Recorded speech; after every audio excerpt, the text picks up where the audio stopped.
Chair of torture. বন্ধুরা, chair of torture এমন এক ধরনের প্রক্রিয়া ছিল যেটা 5th সেঞ্চুরি থেকে সাল 1800 পর্যন্ত চায়না এবং ইউরোপে সবচেয়ে বেশি ব্যবহার করা হতো।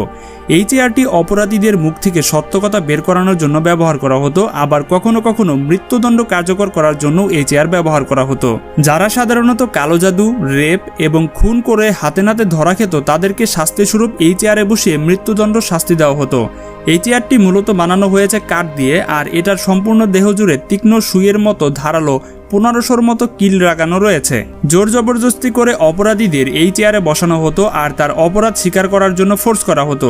যদি সে নিজের অপরাধ স্বীকার না করত তাহলে এই চেয়ারে লাগানো স্ট্রিপস টাইট করে দেওয়া হতো, ফলে চেয়ারে থাকা কিলগুলো অপরাধীর দেহ ভেদ করে ভিতরে ঢুকে পড়তো। আর যাদের মৃত্যুদণ্ড দেওয়া হতো তাদেরকে এই চেয়ারে বসিয়ে জনসম্মুখে চেয়ারের স্ট্রিপ ফুল টাইট করে দিয়ে মৃত্যুর আগ পর্যন্ত সেখানে বসিয়ে রাখা হতো। কখনো কখনো এই শাস্তিগুলো